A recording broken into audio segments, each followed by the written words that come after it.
Hello, welcome to Shaka Extra Time. I am Paul Ndiho. Joining me from his home in Arlington, Virginia is Shaka Sali himself, aka the Kawale Kid. Hello, Shaka. Hello, ndugu Paul. How are you? I remain simple, easy, and as some of my fans have suggested, an awesome son of Mother Africa. Let's start here in the United States. This is a convention season. There is a lot of excitement across the board. The Democrats just concluded their own convention where they officially nominated former Vice President Joe Biden to be the flag bearer for the Democratic Party with his VP Kamala Harris. The Republicans' convention kicks off this week, and what a contrast. It's a very, very interesting week going forward. Let's start there, Shaka. Yes, you are right that when it comes to American politics, which are obviously the moral equivalent of the major leagues of politics, this is convention season. And that means that this is an opportunity for the two respective parties to officially launch their presidential candidate who is going to compete for the largest political prize in the United States and perhaps the world come November 3rd. The beginning of the Republican National Convention, while, of course, as you rightly said, last week was the Democratic Party convention, which apparently ended on a very good note.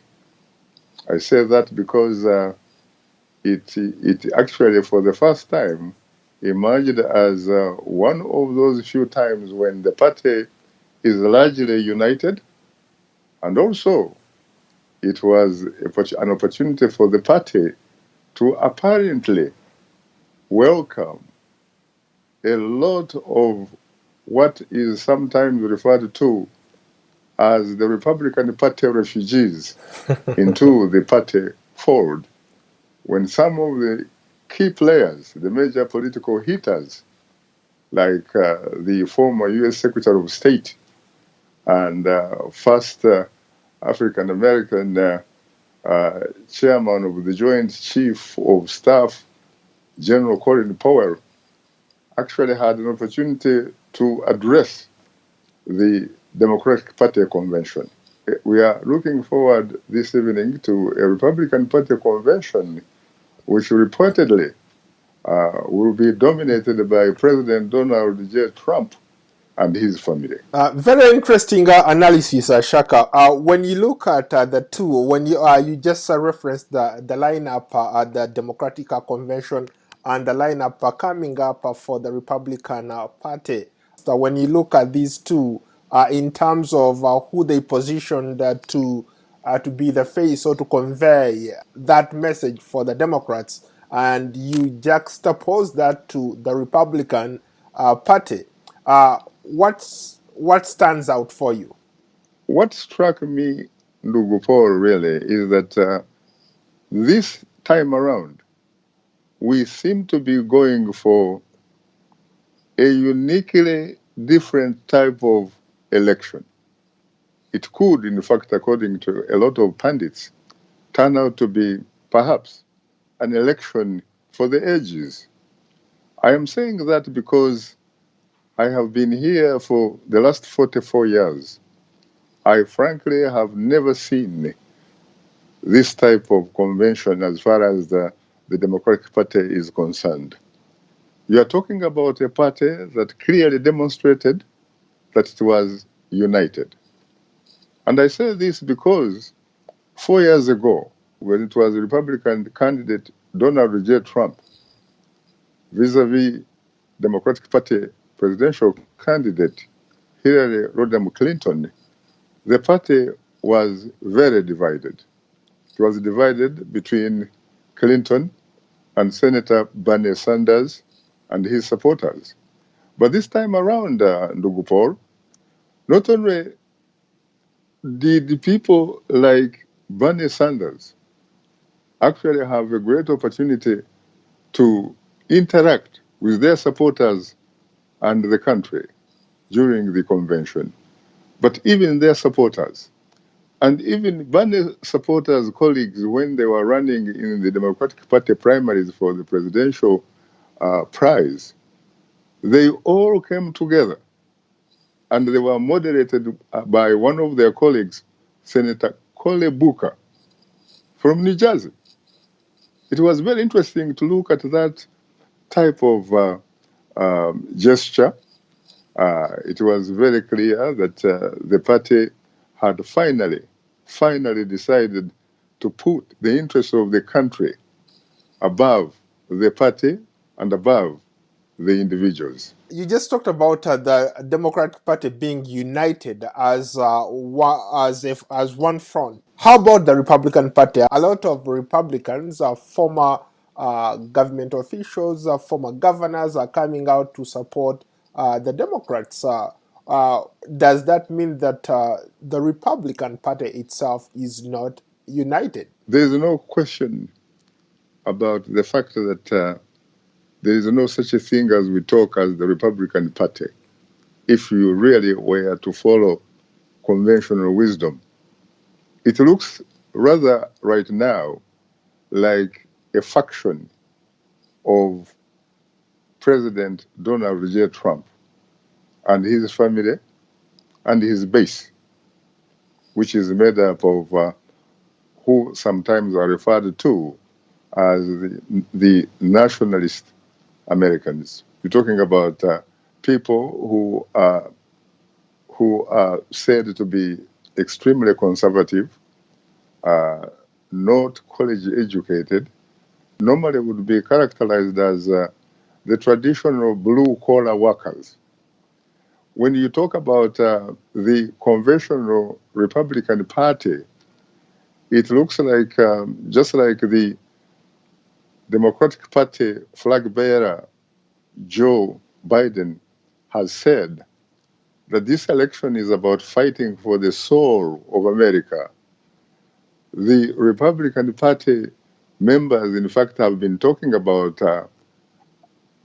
why, after the election, they should actually be coming together, fighting for the soul of the Republican Party. That is perhaps the reason I said that the Democratic Party has never been more united than ever before is largely because, as I said earlier, it featured a lot of prominent members of the Republican Party. I talked about General Colin Powell, at one time America's top soldier, America's top diplomat, but it also featured, as you rightly said, several former Republican governors, including Governor John Kasich of the great state of Ohio. It also, in fact, has been endorsed by 73 senior national security former officials of the Republican Party. I've never seen anything like this, to be honest with you, Paul. To see a rival political party receiving refugees from its competitor. I've never seen anything like this. This is not the type of election that we are used to. In fact, those Republican, quote unquote, political refugees said that it has come a time when all Americans should rise above parochialism, rise above petty party politics, should rise above individual political interests and actually focus on the fact that the United States of America is the single most important thing in anybody's mind. So they decided, in fact, to put the interests of the country, the interests of the republic, over and above any other political, parochial, personal interests. Let me follow up a little bit on what you said. You characterized the base or some of the fans or the supporters of the current President Donald Trump as conservatives who are not college educated. But there are those who argue that maybe that's a mischaracterization. There are a lot of people who genuinely support the Republican Party, who genuinely support the president, who are highly educated Yeah, across all sections. first of all, I advisedly use the word generally. So I think that really covers everything else. I am not talking about everybody here. I guess at the end of the day, it's just semantics, right? Well, it's probably even more than semantics because, unfortunately, I don't think that he has many followers on his side who can claim college education and above. There are some. And of course, we should add here that he is supported largely by the members of his immediate family. But even his own family is not entirely united. As a matter of fact, Mary Trump, one of his nieces, has written a bestseller. It is selling millions and millions of simply copies. Yeah.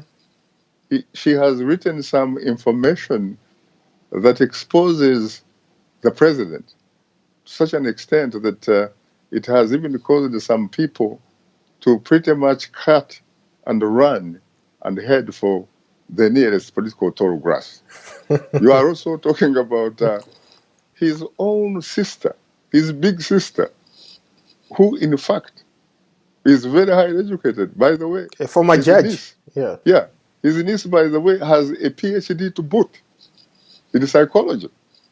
And then his elder sister is a former federal judge. So she actually has a JD, a law degree to boot. The big sister judge. The big sister judge, she has also been caught on tape talking about how, for example, when President Donald J. Trump was a young man and was attending Fordham University in New York, Manhattan, he wanted to transfer to the Ivy League, University of Pennsylvania, the Wharton, the Wharton Wharton School of Business. School of Business. And guess what?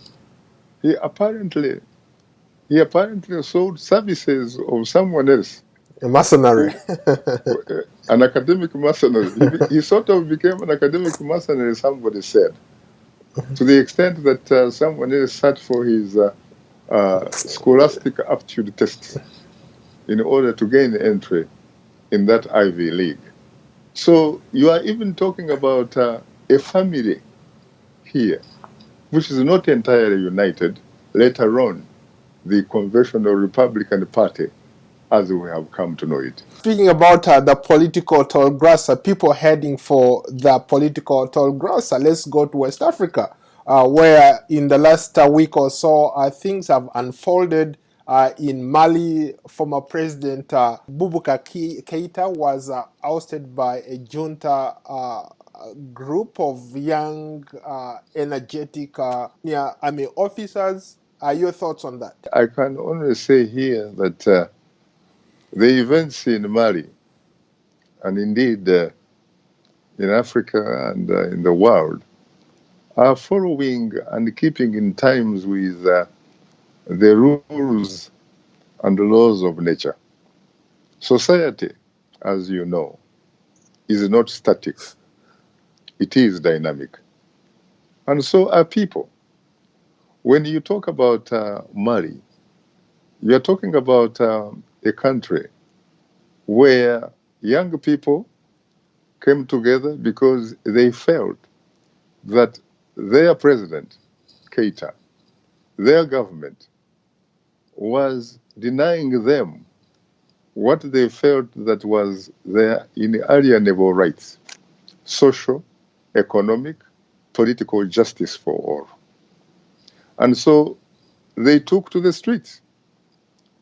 and did what the great American preacher, the Reverend Dr. Martin Luther King Jr., once said, that protests are essentially a language of the unheard. And it is the kind of effort that no one can ignore. Those protests, by the way, also triggered support from elements of the Malian National Army and security forces. And so the two came together and eventually decided to remove the government of Kaita. These young military officers earlier this week or over the weekend had very optimistic meetings with leaders from ECOWAS, led by Nigerian President Goodluck Jonathan. The leaders agreed that yes, they are going to release a former president and some of the senior government people who are arrested, who are in their custody. Your thoughts? Well, to be honest with you, I think that the gentleman who you say is chairing those talks, representing ECOWAS, which is a regional political grouping of West African states, Goodluck Jonathan, has the kind of credibility and moral political authority, especially given that he is one of those pioneer heads of state in West Africa and indeed the continent who actually organized an election, lost it, and conceded defeat with grace. So he obviously is somebody that commands respect and needs to be listened to very, very attentively. I should add that myself and my colleague Peter Clotty challenged him right before the elections and said, if you lose these elections, are you going to concede? He said, you know what, Paul? I'm going to pick up that phone and call my opponent and say, this is it, and I will do everything in my power to make sure that they have a smoother transition. So he led by example. You are right, Nduguporo. I remember you telling me that after that interesting interaction with the former Nigerian president. And I actually thought that, maybe he was simply being rhetorical.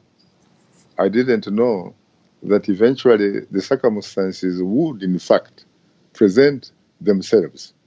And he would, in fact, rise to that challenge and become the man of the hour.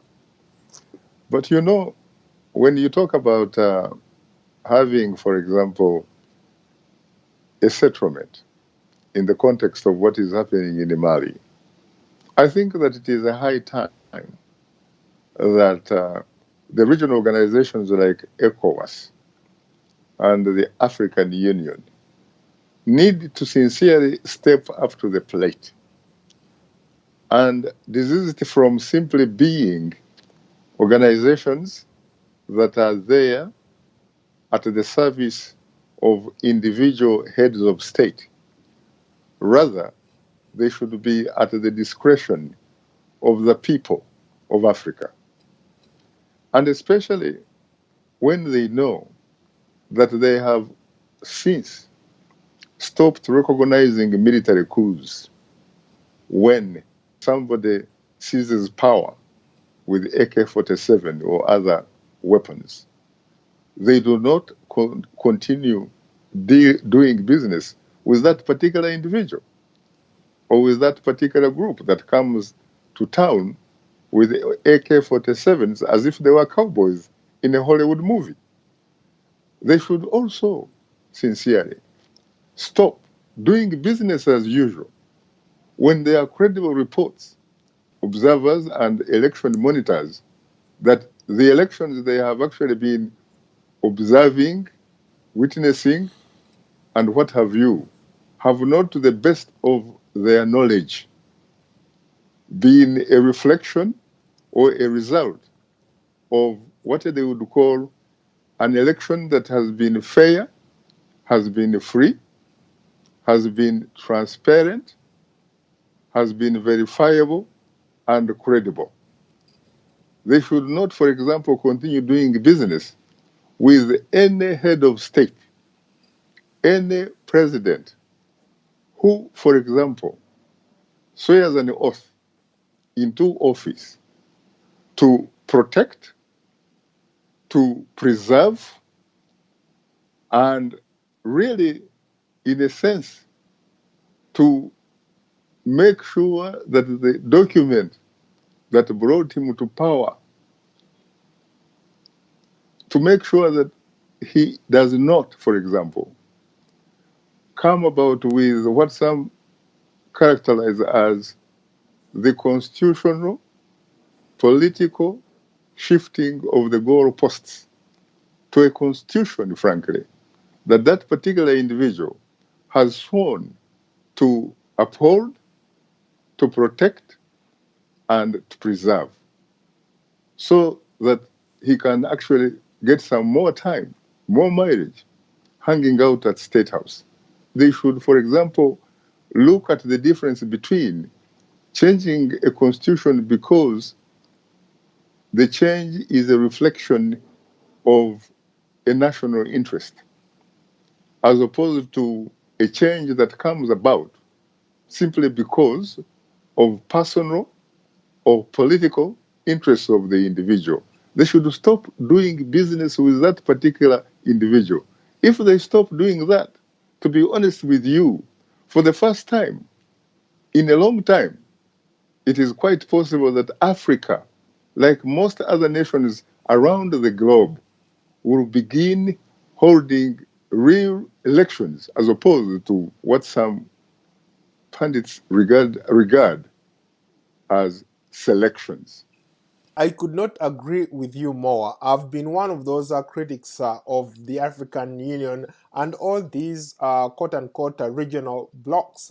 For example, the African Union is always silent when young people rise up, take to the streets, demanding for basic human rights, really, basic services.